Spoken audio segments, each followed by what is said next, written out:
ओम नमः शिवाय। सभी व्यूअर्स को धन्यवाद करते हुए आज मैं एक और अच्छा परिवर्तन ऐसे कह सकते हैं कि उन लोगों के लिए जो कि विशेष रूप से आध्यात्म की दुनिया में अपना रुचि रखते हैं, उनके लिए ये परिवर्तन बहुत अच्छा रहने वाला है। केतु अभी कन्या राशि में चल रहे हैं और राहु मीन राशि में चल रहे हैं। ये अभी 2025 के मई तक यहीं रहने वाले हैं। उसके बाद फिर ये अपनी राशि बदल लेंगे। केतु का परिवर्तन कब से आपको देखना होगा, 9 नवंबर से लेके 21 जुलाई 2025 तक इसी नक्षत्र में रहेंगे। राहु केतु वक्री चाल चलते हैं, इसलिए इनका जो प्रवेश होगा वो भी उल्टा ही होगा। अभी ये हस्त नक्षत्र में चल रहे हैं, उसके बाद फिर ये अपने नक्षत्र बदल के उत्तरा फाल्गुनी नक्षत्र में लगभग 8 महीने तक रहने वाले हैं। परिवर्तन उनके लिए बहुत अच्छा है जो कि आध्यात्म की दुनिया में रुचि रखते हैं। अगर ट्रू नोट के हिसाब से देखा जाए तो 2 दिसंबर 2024 से ज़्यादा प्रभावी होगा, लेकिन अगर सामान्यतः इसका अगर मूल्यांकन किया जाए तो ये 9 नवंबर से लेके 21 जुलाई तक रहेगा। बीच में मई में इनकी राशि बदल जाएगी, ये फिर सिंह राशि में प्रवेश करेंगे, फिर उसके लिए आपको अलग से बता देंगे। अब ये नक्षत्र अगर राशियों के हिसाब से देखा जाए तो 2 राशियों में पड़ता है। एक तो आपकी कन्या राशि, एक सिंह राशि। ये वक्री चाल चलते हैं, इसलिए सिंह राशि में ये प्रवेश करने वाले हैं। जो फाल्गुनी नक्षत्र है, उसके 2 मतलब रहते हैं रूप, एक पूर्वा फाल्गुनी, एक उत्तरा फाल्गुनी। अब ये उत्तरा फाल्गुनी जो है, इसके मैंने एक बहुत अच्छे वीडियो बनाए हैं, उसको आपको अलग से देखना होगा। इसमें पहला पद रहेगा, उसके बाद फिर 3 जो लास्ट के पद हैं वो फिर उनके लिए अलग रहने वाले हैं।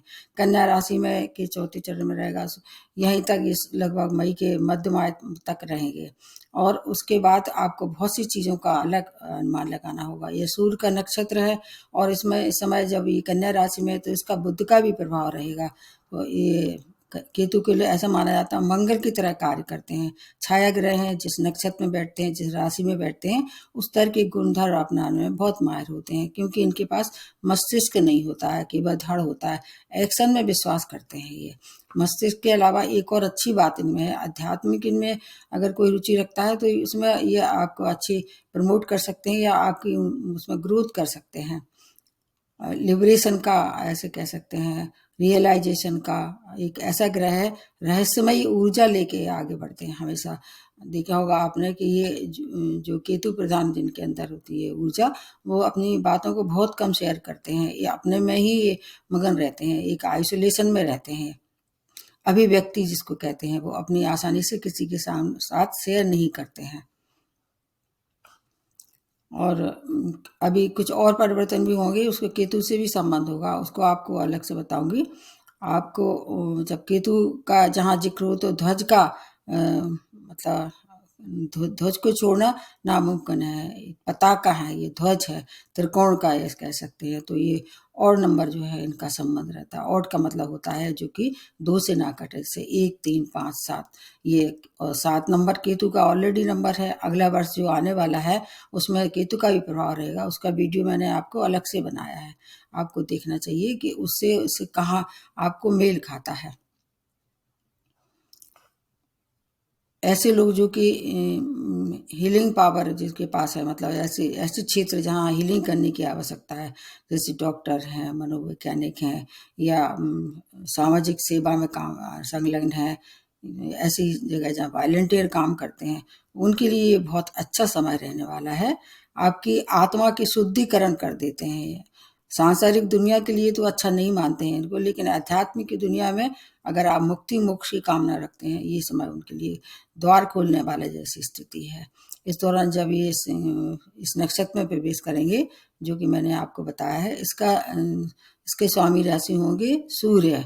तो सूर्य और केतु का वैसे तो कुछ मिलन नहीं होता है, ऐसा भी मानते हैं कि चंद्रमा को और सूर्य को राहु केतु ग्रहण भी देते हैं। लेकिन आपके अगर नेटल चार्ट के हिसाब से देखा जाए तो ये आपके 2 भाव को प्रभावित करेंगे, क्योंकि कन्या राशि में तो ये अभी चल ही रहे हैं। तो 6 भाव जहाँ पर 6 नंबर लिखा होगा वो आपकी लग्न राशि कोई सी हो सकती है, 6 नंबर और 5 नंबर। ये आपको अपने हिसाब से देखना होगा कहाँ ये आ रहा है, उन 2 भाव को एक्टिवेट कर देंगे। अगर काल पुरुष की कुंडली से देखा जाए तो 5th भाव शिक्षा का है, संतान का है, आपके पूर्व के किए गए प्रयासों का है, और 6 भाव आपके शत्रु का है, रोग का है, और ऐसी चीज नौकरी का भी कहीं कहीं इसको मानते हैं। अब ये बंधन मुक्त करते हैं। अगर आप चाहें इस समय आपके बंधन के द्वार भी टूट सकते हैं। मीडिया है, एंटरटेनमेंट है, या ऐसे क्षेत्रों से जुड़ी हुई है जहाँ पर आपको वे ऑफ प्रेजेंटेशन करना है, ये अत्यंत श्रेष्ठ समय है। इसका सुख समृद्धि के लिए उतना ज़्यादा पावरफुल नहीं होते हैं। पितृदोष समाप्ति के लिए ये नक्षत्र बहुत अच्छा माना जाता है। आपके नेटल चार्ट में अगर पितृदोष है, उसका वीडियो मैंने आपको अलग से बना के दिया है, तो ये उसके लिए इस समय अगर आप पूजा करते हैं तो वो सीधी आपको पितृदोष से उससे मुक्ति होगी। ये फिनोमेना अगले 18 वर्ष के बाद आएगी और पिछले 18 वर्ष के पहले ये फिनोमेना थी। पितृदोष को अगर आप चाहते मिटाना, कई बार पितृदोष बहुत घातक हो जाते हैं। आपके जीवन की तरक्की, आपकी संतान की प्राप्ति, वैवाहिक संबंध हर तरह से खराब हो जाते हैं जब पितृदोष नेटल चार्ट में रहता है। केतु के लिए एक और बात है, रहस्यमयी तो है ये, लेकिन एक इनकी एक विशेष क्षमता ये भी है जो और ग्रह में नहीं है, झूठ बोलने में बहुत माहिर होते हैं। झूठ बोलने में अगर पहले से ही आप बहुत झूठ बोलने में अपने इंटरेस्ट है या आपकी आदत बन चुकी है, तो ये आदत को इस समय और ज़्यादा वृद्धि कर देंगे, तो उसमें थोड़ा सा कंट्रोल करना पड़ेगा। ये आदत बढ़ जाएगी। लड़ाई झगड़े के लिए ये समय काफ़ी कठिन रहने वाला है और ईगो ज़्यादा हो जाएगी लोगों में, बात बात पर लड़ाई झगड़े होंगे। और जहाँ तक है सेवा के हिसाब से देखें, जानवरों के हिसाब से देखें, तो ये कुत्ता की सेवा से इसकी काफ़ी शांति होती है। अगर आपके ऐसी जगह रहते हैं जहाँ स्ट्रीट डॉग नहीं है, तो एनिमल सेंटर जाके वहाँ कुछ दान कर सकते हैं।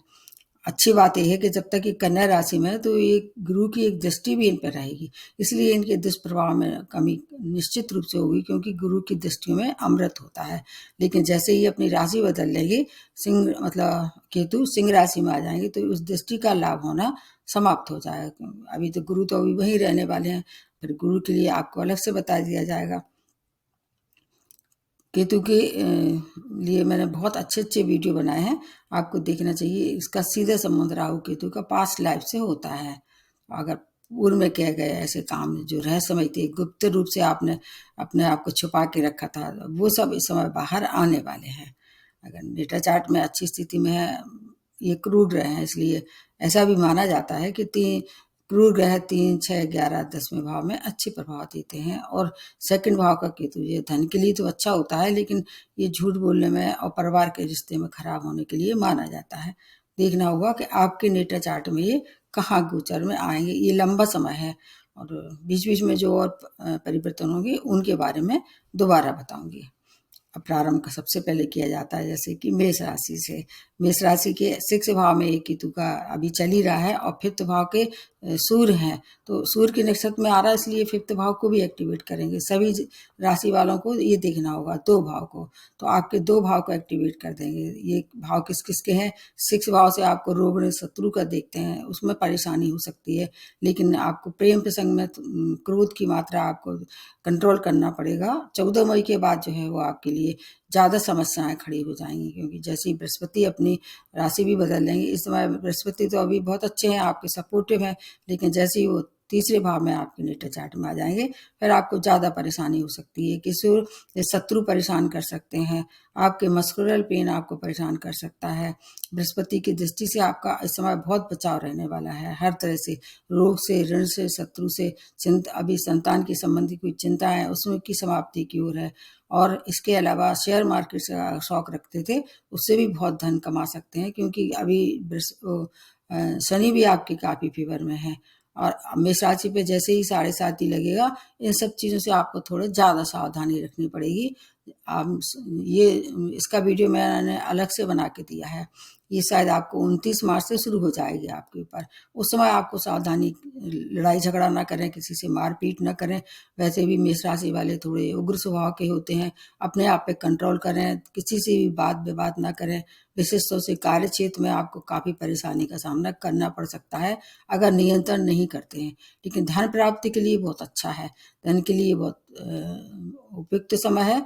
जितना चाहें आप धन कमा सकते हैं, खर्च भी आपके उसी के बराबर होगा। नौकरी की समस्याओं का जो है वो आपको समाधान मिलेगा इस जब तक कि अभी कन्या राशि में है। उसके बाद जैसे ही ये अपनी राशि बदलेंगे, आप 7.5 का भी प्रभाव होगा, उसके लिए फिर आपको अलग से वीडियो बताऊंगी। अभी के लिए ये लगभग आपको जब तक ये कन्या राशि में है मई तक ये प्रभाव बहुत ज़्यादा प्रभावशाली रहेगा। कुछ चीज़ों में कंट्रोल करना है, कुछ चीज़ें आपके लिए अच्छी रहने वाली हैं। उसके बाद आ जाते हैं वृषभ राशि। आपके 2 भाव को एक्टिवेट कर देंगे, पंचम भाव में प्रवेश करके चौथे भाव को एक्टिवेट कर देंगे। और शुक्र मतलब आपकी स्वामी राशि हैं, और ये भी एक तरह से देखें राक्षस है छाया ग्रह, तो शुक्र से इनकी मित्रता है। जहाँ तक है भाव के हिसाब से देखें, एक केंद्र भाव है, एक मूल त्रिकोण का भाव है। आपकी शिक्षा, संतान, जॉब, शेयर मार्केट सबके लिए ये समय बहुत अत्यंत श्रेष्ठ रहने वाला है। हालांकि सूर्य जो है आपके लिए उतने ज़्यादा कारक नहीं माने जाते हैं, लेकिन फिफ्थ भाव इनका ही काल पुरुष की कुंडली से सूर्य का ही घर है, इसलिए आपको बहुत हानि नहीं होगी। जुलाई के बाद आपको परेशानी हो सकती है किशोर, जैसे कि आपकी माता की हेल्थ खराब हो सकती है, आपको मानसिक क्लेश बढ़ा सकते हैं जब भी सिंह राशि में प्रवेश करेंगे। आपके कोई अचानक चेंज ऑफ प्लेस, जो आप अनचाहा चेंज ऑफ प्लेस हो सकता है। कुछ चीज़ें बहुत श्रेष्ठ रहने वाली हैं, जैसे कोई आपको अगर आध्यात्मिक दुनिया में या धर्म कर्म से जुड़ के चलते हैं, इस दौरान हो सकता है कोई आपको अच्छा गुरु मिले। अध्यात्म के लिए बहुत अच्छा है सभी राशि वालों के लिए। 18 मई के बाद जो है आपको बहुत सावधानी रखनी पड़ेगी। इसके पहले आपके लिए हर तरह से लाभ पहुंचाएंगे। शिक्षा, संतान, आपका पूर्वाभास हो सकता है, आपको इस दौरान इंट्यूशन पावर में वृद्धि हो, संतान की समस्याओं का हल मिलेगा। उसके पहले आपको काफ़ी कुछ अच्छी सौगातें देंगे, मन प्रसन्न रहेगा। शनि आपके लिए काफ़ी कुछ अच्छी पहले से ही अच्छे रिजल्ट दे रहे हैं, और अच्छे रहेंगे जबकि वो मार्गी हो जाएंगे। उसका वीडियो आपको अलग से देखना होगा। ये रहस्यमयी ग्रह है। अब आपको इतना ध्यान रखना है, कोई गैर कानूनी कार्य नहीं करना है, और अपना मन जो है वो प्रसन्न रखना है। बात बात पे किसी बात पे झुंझलाहट नहीं करना है। अगर ऐसा आप कर पाते हैं, आपके लिए हर तरह से बहुत अच्छा है। खाने पीने का ध्यान रखें, मेडिटेशन करें, और गुरु जिसको आप गुरु मानते हैं उनकी सेवा में रहें। जैसे भी हो सके उनको खुश करने की कोशिश करें, फिर बहुत सी समस्याओं का हल मिलने वाला है। वृषभ राशि वाले के लिए समय अच्छा है, शनि का भी फेवर है, और बृहस्पति तो अभी आपकी राशि में चल ही रहे हैं, इसलिए उसका पूरा आप लाभ ले सकते हैं। और रेमेडी मैं सबसे बाद में बताती हूँ। उसके बाद आ जाते हैं मिथुन राशि। आपके 4th भाव में और आपके 3rd भाव को एक्टिवेशन में ला देंगे। 4th भाव किसका है? आपके भूमिवान के सुख का है, माता का है आपके, तो माता की हेल्थ ध्यान रखनी पड़ेगी। शेष चीज़ों के लिए समय अच्छा है। भूमिवान का सौदा कर सकते हैं, लेकिन जब आप साइन करते हैं या प्रॉपर्टी खरीद फरोख्त करते हैं तो उसको देख लें, क्योंकि ये मस्तक विहीन होते हैं। इसलिए कोई ऐसी चीज़ आपके मतलब कोई ऐसी प्रॉपर्टी आपके हिस्से में ना आ जाए जिससे फिर आपको कहीं परेशानी हो सके। वाणी का बहुत ध्यान रखें, झूठ नहीं बोलें, किसी के चुगली ना करें। छोटे भाई बहनों से आपको अपना मेल मिलाप बढ़ा के रखना पड़ेगा। आप चाहे जितना भी कोशिश कर लें, आपका जो मन जो है वो बार बार उससे लड़ाई करने का होगा, उस पर आपको ध्यान रखना है। अध्यात्म में रुझान से आपके बहुत से बिगड़े काम बनेंगे, धार्मिक यात्राएं होंगी, और आपको मई के बाद आपका अनचाहा स्थान परिवर्तन भी हो सकता है। अगर आपने कोशिश की तो फिर आपको उससे छुटकारा भी मिलेगा। कोई गैरकानूनी कार्य आपने पहले किया था और आपको मालूम नहीं था, अनजाना, इस समय वो जो उसकी परेशानी में आप उलझ सकते हैं। सावधानी रखें, इस समय कोई भी गैरकानूनी कार्य ना करें, और अपनी माता का हेल्थ का बहुत ध्यान रखें। मानसिक क्लेश बढ़ने वाला है, लेकिन धन के लिए अच्छा है, आपकी संपत्ति के लिए बहुत अच्छा है। रिश्ते आपको थोड़ा सा संभालना पड़ेंगे। उसके बाद नेक्स्ट जो बनती है वो है कर्क राशि। आपके 3रे भाव में गोचर होके और 2nd भाव को एक्टिवेट कर देंगे। अभी यहाँ पे ढैया भी चल रहा है। 3रा भाव क्रूर ग्रहों के लिए कारक माना जाता है, ये भाव उनके लिए खराब नहीं मानते हैं। लेकिन मई के बाद क्या होगा, जैसी राशि बदल लेंगे फिर थोड़ा सा आपके जो अभी अच्छे फल मिल रहे थे इनसे संबंधित, उसमें परेशानी हो सकती है। जैसे कि 3रे भाव से क्या देखते हैं, आपकी शॉर्ट डिस्टेंस जर्नी देखते हैं, छोटे भाई बहन देखते हैं, आपका संचार है, आपका जो नए संपर्क हैं, आपकी बहुत सी ऐसी मनोकामना है जो आपने पाल रखी थी, क्योंकि 3रे भाव से एक दृष्टि जहाँ पड़ेगी उसका भी एक प्रभाव रहेगा।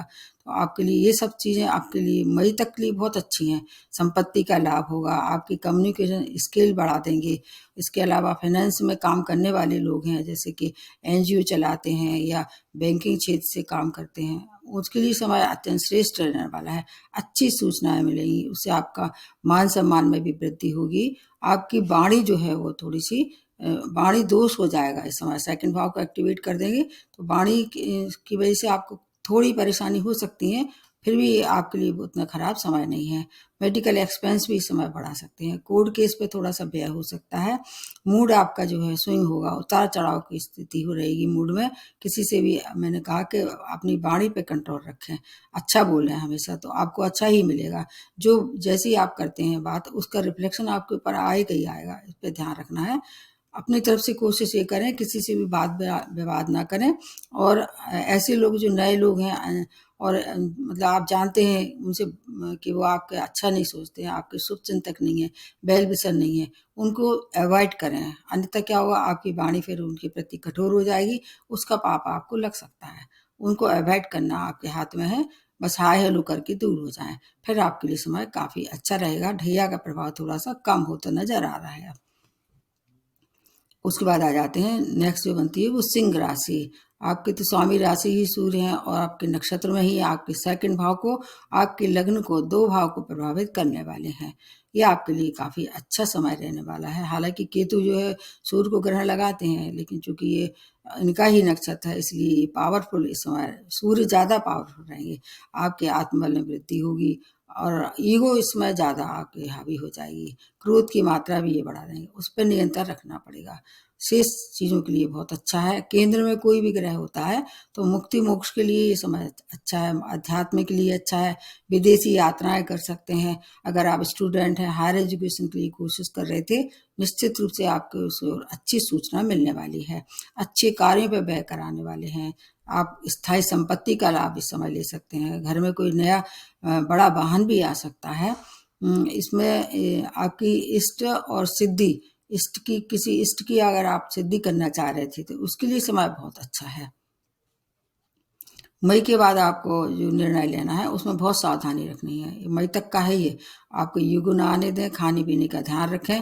आप एक और समस्या इस दौरान इसका सामना करना पड़ेगा, वो है आपकी टीथ प्रॉब्लम। दांतों की ऐसी बीमारियों से हो सकता है आपको परेशानी हो, उसका इलाज कराएं। दांतों के लिए अक्सर लोग परेशान होते हैं, लेकिन फिर भी ऐसी समस्या नहीं है जिससे कोई जान की हानि हो। अगर पहले से ही है कोई प्रॉब्लम तो उसका इलाज कराएं, उसमें लाभ होगा। आपके लिए समय और राशियों की अपेक्षा अच्छा है। उसके बाद नेक्स्ट जो बनती है वो है कन्या राशि। आपके तो लग्न में ही ये चले आ रहे हैं अभी तक के, तो और आपके 12th भाव को एक्टिवेट कर देंगे, पिछले भाव को एक्टिवेट कर रहे हैं। सभी देखिए आप सभी राशियों के लिए ये बुद्धि का आपका सही जो निर्णय है, बुद्धि सही काम करना शुरू कर देगी। वैसे तो सूर्य ये ग्रहों के राजा राजा हैं। आत्मबल में वृद्धि सबसे ज्यादा पावरफुल होते हैं। अगर सूर्य एक आपके नेटल चार्ट में पावरफुल हो जाए तो और ग्रह कितने भी खराब हों, आपको सक्सेस मिलने से कोई रोक नहीं सकता है। विदेशी अर्निंग हो सकती है। दोनों भाव आपके लिए अच्छे हैं। ये भ्रम से बचना होगा, भ्रम ना आने दें। व्यय में थोड़ी कमी होती नजर आ रही है। ये एक ऐसा परिवर्तन जैसे कि आपने पहले से सोच रखा था, जैसे आप विदेश जाना चाह रहे थे या विदेश से जुड़ के व्यापार करना चाह रहे थे, क्योंकि कन्या राशि वाले अच्छे व्यापारी होते हैं, तो एक्सपोर्ट इंपोर्ट का व्यापार भी कर सकते हैं। टीचिंग जॉब से में है या पानी से जुड़े कोई भी क्षेत्र में काम कर रहे हैं, उनके लिए समय बहुत उत्तम है। मूड स्विंग होगा। आपके लोअर पोर्शन जो होता है बॉडी का, उसमें कोई परेशानी हो सकती है। मतलब विशेष तौर से जब ये अपनी राशि बदल लेंगे उसके पहले आपके लिए अच्छा समय है। ये 12th भाव के हिसाब से देखें तो आपकी मतलब बहुत सी ऐसी मनोकामनाएं जो अध्यात्म से जुड़ी, मोक्ष से जुड़ी हैं, मुक्ति मोक्ष से जुड़ी हुई बहुत सी मनोकामना है, उसमें ग्रोथ हुई, प्रगति हुई। अगर आप मेडिटेशन करते हैं या अपने खाने पीने का ध्यान रखते हैं, किसी से कठोर भाषा का उपयोग नहीं करते हैं बोलने में, समय बहुत श्रेष्ठ रहने वाला है। उसके बाद नेक्स्ट जो बनती है वो तुला राशि। तुला राशि के 12th भाव में और 11th भाव को एक्टिवेट कर देंगे। अब इस स्थिति में दोनों ही परिवर्तन बहुत अच्छे रहने वाले हैं। और शुक्र से क्या है, केतु की तो मित्रता है लेकिन सूर्य से उतनी मित्रता नहीं है। सूर्य का नक्षत्र है लेकिन चूंकि ये 11th भाव बहुत अच्छा है, 12th भाव भी अगर कालपुरुष की कुंडली से देखा जाए तो उतना खराब नहीं मानते हैं। तो आपके लिए क्या क्या अच्छी सूचनाएं हैं। विदेशी यात्राएं, विदेश से जुड़ के व्यापार करना चाह रहे थे या वहां आपने जो वीजा के लिए या पीआर के लिए अप्लाई किया था, वो ये समय आपके लिए तुला राशि वालों के लिए अच्छा है। विदेशी यात्राओं के साथ साथ आपकी हो सकता है कोई कंपेनियन ऐसा हो जिससे आपके उससे धन लाभ हो। विदेश में रहने वाले लोगों के लिए समय बहुत उपयुक्त है। अध्यात्म के लिए अच्छा है। गुप्त धन की प्राप्ति हो सकती है। अगर आप गुप्त विद्या में रुचि रखते हैं, ये उसके लिए भी बहुत अच्छा समय है। आपको अपनी कोई ऐसा सदस्य या कोई ऐसा मेंबर या कोई अनजाना व्यक्ति आपकी गुप्त रूप से मदद कर सकता है, जिसको आप जानते नहीं हैं, जिससे आप कभी मिले नहीं हैं। इसलिए ये उसके लिए समय अच्छा है। उससे आपकी आमदनी के नए-नए स्रोत बनेंगे। बहुत सी मनोकामनाएँ पूर्ण होंगी। 11th भाव को देखते हैं मनोकामनाओं से, बड़े भाई-बहनों से। ये मनोकामना पूर्ण करने का समय है। अगर आप चाहें तो सेटलमेंट भी वहाँ कर सकते हैं। स्टूडेंट को अपना थोड़ा फोकस बनाना पड़ेगा, फोकस डगमगा सकता है। शेष आपके लिए बहुत श्रेष्ठ समय रहने वाला है तुला राशि वालों के लिए। बहुत खुशी की बात है ये। उसके बाद आ जाते हैं वृश्चिक राशि। आपके 2 भाव को एक्टिवेट कर देंगे। एक तो आपके 11th भाव, एक आपके 10th भाव। दोनों ही भाव बहुत श्रेष्ठ हैं। ढैया का प्रभाव इस दौरान कम होता नजर आ रहा है, क्योंकि ढैया वाले जो राशियां हैं काफी दिन से प्रताड़ित हैं। लगभग 2.5 साल से इनको प्रताड़ित किया जा रहा है शनि। लेकिन आपके लिए सस नामक जो पंचमा पुरुष है, उससे ज्यादा हानि नहीं होगी, केवल मानसिक क्लेश रहा होगा। वो मानसिक क्लेश से समाप्त होने वाला है। इनकम जरूर मिलेगी आपको, अच्छे पैरेलल इनकम की वृद्धि होगी, लेकिन रुकावटों के साथ। शनि अभी आपका पीछा नहीं छोड़ेगी मार्च तक। जो भी काम करेंगे डिले के साथ होगा, लेकिन आपको सफलता मिलेगी। नए संपर्क बनेंगे। आपका अपने कहीं जॉब में प्रमोशन ड्यू था, प्रमोशन हो सकता है। आपके सीनियर जो है आपके पक्ष में रहने वाले हैं। बड़े निर्णय लेने में सावधानी रखनी होगी। कार्य क्षेत्र में वाद विवाद नहीं करना है। बस दोनों भाव इनके बहुत अच्छे हैं। अगर केतु के हिसाब से देखें, राहु केतु इतने खराब परिणाम नहीं देते हैं। राजनीतिज्ञ हैं, अगर आप राजनीति में पकड़ रखते हैं या रुचि रखते हैं, या आप इलेक्शन में खड़े हो रहे हैं, फिर आपके लिए अच्छी शुभ सूचना है। पैरेलल इनकम के साथ साथ आपकी जो पहले की जो प्लानिंग है, वो आपको इस दौरान सफलता की ओर ले जाने वाली है। क्रोध और भावना पर नियंत्रण रखना पड़ेगा। अपने मन को जो है वो क्लियरिटी से अपने मन में क्लियरिटी लानी पड़ेगी। आप क्या चाहते हैं, आपके क्या लक्ष्य है, और किससे कितना क्रोध करना है, किससे कितना भावना अपनी खर्च करना है।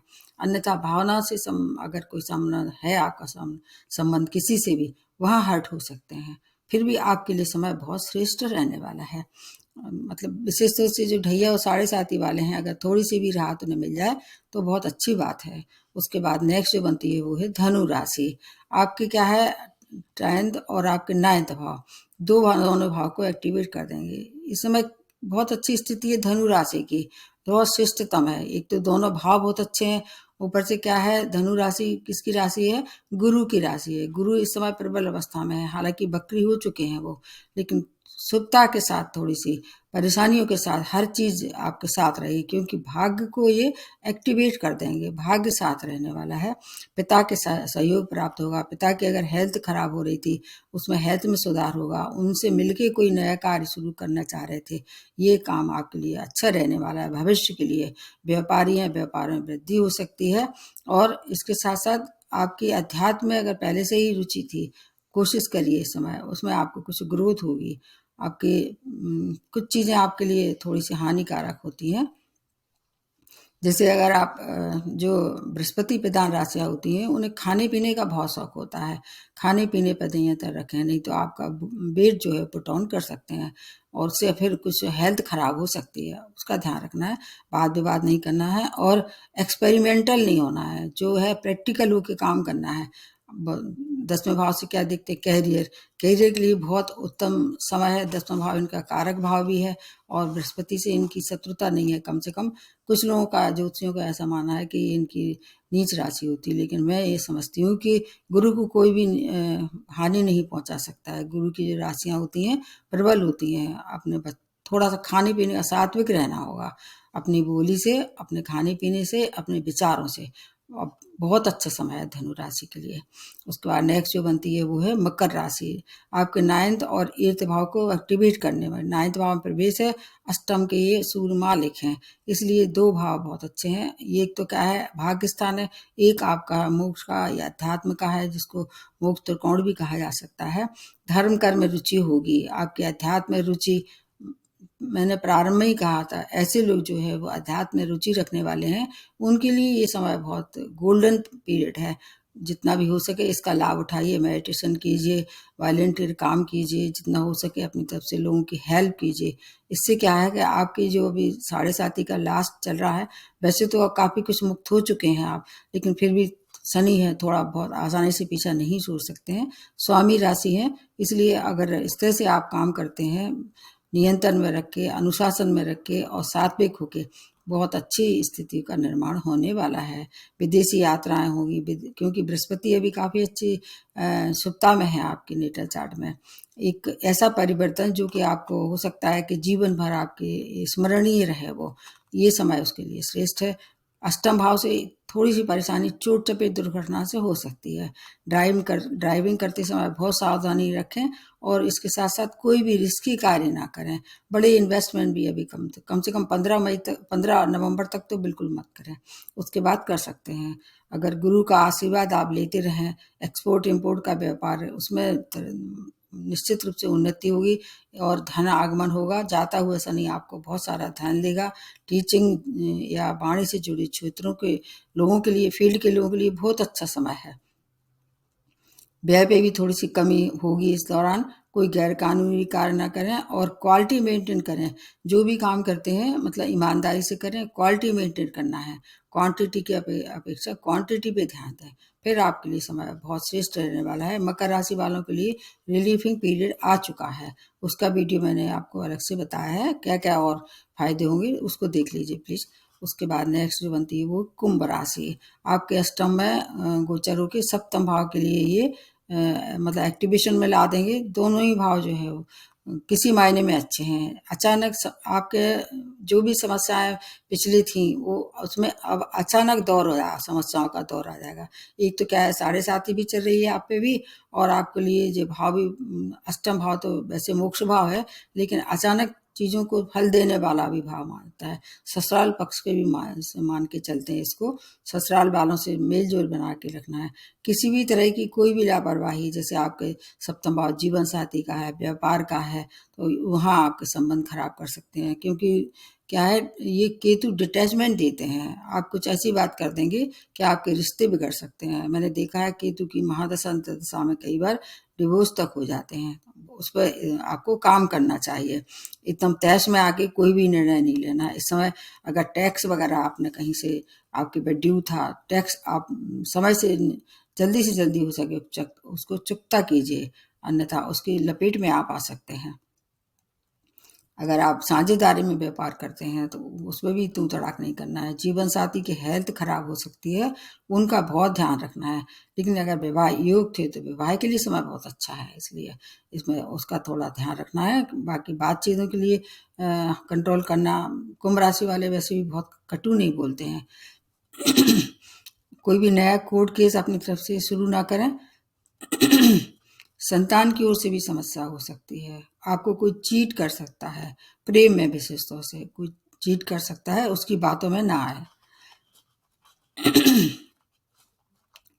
उसके बाद लास्ट में जो बनती है वो मीन राशि। मीन राशि इस समय सबसे ज़्यादा प्रभावित है राहु और केतु से, क्योंकि आपके सप्तम भाव में ये चल रहे हैं और 6 भाव को भी ये एक्टिवेट कर देंगे। अभी राहु का भी प्रभाव कम नहीं हुआ है, तो आपके लिए वैवाहिक जीवन में परेशानी आ सकती है। लेकिन अगर महादशा अंतर्दशा अच्छी चल रही है, जैसे गुरु की ही चल रही है, गुरु अच्छी स्थिति में है, तो फिर विवाह हो सकता है। लेकिन वैवाहिक संबंधों में आपको काम करना होगा। अगर साझेदारी में व्यापार कर रहे थे तो उसमें भी आपको एक लक्ष्य की प्राप्ति की एक टारगेट बना के चलना है और उनसे लड़ाई झगड़ा बिल्कुल भी नहीं करना। इस दौरान क्या है, सब राशि वालों के मन में क्रोध, ईगो, अहंकार ये घर कर लेगा, उससे आपके रिश्ते खराब करवा सकता है। बहुत ध्यान रखना होगा इस बात का। शत्रु बीच बीच में आपको उकसाते रहेंगे, उनको शांति करने के लिए अच्छी वाणी का प्रयोग करना है। मीन राशि वाले वैसे भी खराब नहीं बोलते हैं, ये सॉफ्ट स्पोकन रहते हैं। 7.5 के प्रभाव इसलिए थोड़ा सा फ्रस्ट्रेशन बढ़ा सकते हैं। ऋण से मुक्ति हो सकती है। रोगों के लिए मुक्ति के लिए इसमें उपाय करेंगे तो आपका रोगों में भी सुधार होगा। कोर्ट केस में कहीं से इन्वॉल्वमेंट था तो आपके पक्ष में बहुत जल्दी निर्णय समाप्त हो जाएगा। क्विक डिसीजन जिसको कह सकते हैं। बहुत दिनों से पेंडिंग जो काम था अभी तक नहीं कर पा रहे थे, वो कर डालिए। बड़ों का सम्मान अगर आप करते हैं तो उनका आशीर्वाद होगा। ईगो ना करें। और अगर गुप्त रोगों से पहले से ही परेशान है, इस समय रहस्यमयी रोग जो होते हैं वो देख सकते हैं। 6 भाव को देखते हैं। ये केतु क्या रहस्यमयी ग्रह है, छाया ग्रह, तो रहस्यमयी अगर गुप्त रोगों से पहले से परेशान थे उसमें वृद्धि हो सकती है, लेकिन गुप्त विद्याओं में अगर रुचि थी उसके लिए समय बहुत श्रेष्ठ रहने वाला है। नौकरी में वाद विवाद न करें और सेटलमेंट के लिए समय बहुत श्रेष्ठ है। अगर आप मतलब ऐसी जगह रहे हैं जो आपके घर से दूर है, विदेशों से विदेश में रह रहे हैं, तो सेटलमेंट के लिए समय बहुत अच्छा है। अप्लाई कीजिए, उसमें आपकी एप्लीकेशन निश्चित रूप से अप्रूव हो सकती है। अपनी तरफ से मैंने थोड़ी सी कोशिश की आपको बताने की। अब इसमें उपाय जो है मैं कुछ कॉमन बता रही हूँ। जैसे कि अगर केतु के लिए उपाय करना है तो मैंने एक किन्नरों का बहुत अच्छा बताया है। केतु के लिए किन्नरों का मतलब बहुत ज़्यादा ही इनका मान सम्मान करना चाहिए। उनको अगर आपके सामने आते हैं उनसे कभी भी बुरा व्यवहार नहीं करना है, खराब भाषा का उपयोग नहीं करना है। अगर वो करते हैं तो आपको शांत रहना है। एक तो यही केतु का दान करना है। कंबल का दान, ऐसे कंबल जो कि उनके काले और सफ़ेद रंग के हों, बहुत ज़्यादा प्रभावी हो जाएगा। स्ट्रीट डॉग जो होते हैं वो इसको कहीं ना कहीं इनका कनेक्शन केतु से होता है, ये करना चाहिए। सूर्य को अर्घ दें, इस समय सूर्य का ही प्रभाव रहेगा, इसलिए गाय को हरा चारा खिलाना, सूर्य को अर्घ देना, पिता का सम्मान करना, एनिमल सेंटर में जाके दान कर सकते हैं। पक्षियों को अगर दाना खिलाते हैं, और ऐसे पक्षी जो कि पिंजरे में उनको किस तरह से बांध रखा था, बंधन मुक्त करा सकते हैं, उसका बहुत ज़्यादा आपको लाभ मिलेगा, पुण्य मिलेगा। झूठ नहीं बोलना है, शिव जी की आराधना करना है, गौशाला जाके गाय की सेवा करना है, उन्हें अगर हो सके उनकी सेवा करें, हरा चारा खिलाएं। प्रत्येक राशि वालों को ये ध्यान रखना है, अपने गुरु को प्रबल करना है। और गुरु को प्रबल करने के लिए मैंने एक बहुत अच्छा वीडियो बनाया है, रेमेडी फॉर ऑल प्लैनेट, आपको देखना है। इसमें मैं केवल इतना ही बता पाऊंगी कि जो भी आपके परेशानी है उनको किसी से शेयर करना है और अपनी हर एक बात को नाप तौल से निकालना है। केतु क्या है, थोड़ा सा स्ट्रेट फॉरवर्ड भी बना देते हैं। तो देखिए आपको कितना इससे लाभ होगा है। और कमेंट बॉक्स में मेरे को ज़रूर बताते रहिए बीच बीच में अगर कुछ कमियां भी हैं या कुछ आप चाहते हैं तो। एक बार पुनः आपसे निवेदन है कि इस वीडियो को ज़्यादा से ज़्यादा लाइक सब्सक्राइब करें, और हो सके तो मेरे को मेल भी कर सकते हैं। आज यहीं समाप्त करते हुए नमस्ते और धन्यवाद।